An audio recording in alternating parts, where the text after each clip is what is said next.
Kwa hiyo sumukuvu hapa ni swala nyeti sana. Yaani mahindi akishabadilika rangi. Mnaona hizi hapa punje ambazo zimeoza zenye takataka na kuvunjika, hizi hatutaki.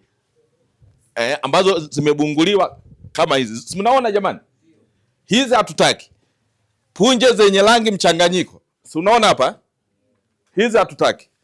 Hapa punje ambazo zimechanganyika na wadudu kama hawa.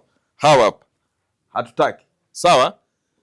Punje zenye rangi tofauti hizi hapa. Huku kwingine achana kwa mpunga pamoja na mtama.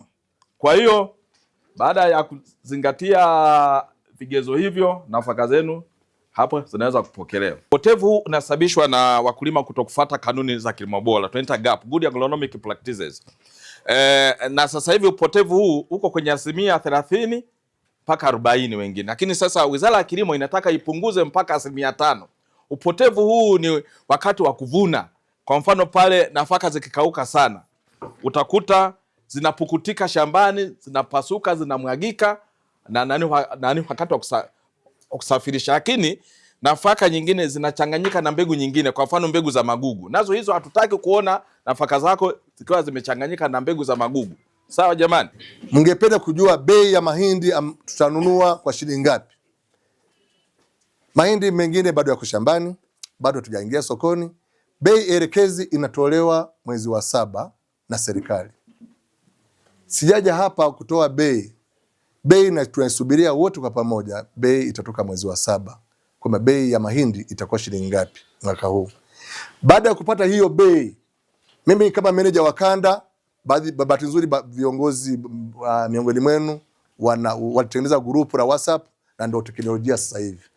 Kuna grupu la WhatsApp, tunawasiliana kwenye hilo grupu. Ufunuo upo. Ni kweli sio kweli?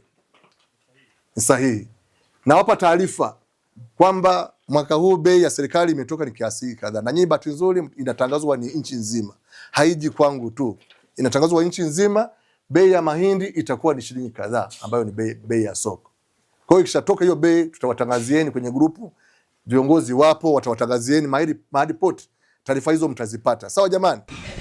Ndugu wananchi au na ndugu wakulima, kwa kiasi kikubwa kuna mambo mengi ambayo tumezungumza. Nina imani kwa leo tulivyokuja na tunavyoondoka tuko tofauti. Si ndio ndugu zangu? Yeah. Tumepata semina hii. Semina hii tuitumie kama mafunzo haya yananipa faida kwamba ni namna ya kulifikia soko ambalo lilikuwa linatakiwa kwa viwango ambavyo vinatakiwa. Yaani namna ya kupata mazao, yani kupata mazao bora na kutoa mazao bora shambani, na namna ya kuyaandaa mazao yanayotakiwa kupeleka sokoni, mazao mazuri, mazao masafi, mazao yenye ubora ambayo yanatakiwa kupelekwa sokoni.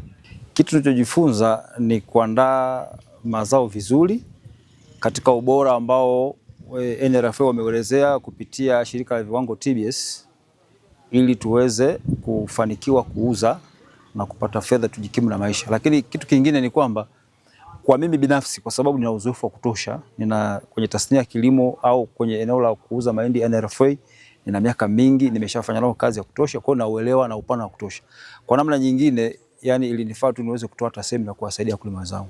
Kwa hiyo nilichokielewa ni kwamba changamoto ya wakulima walio wengi walikuwa hawana elimu ya kuweza kuandaa mazao yaliyo bora, hususan mahindi, ili wapate soko la NRFA.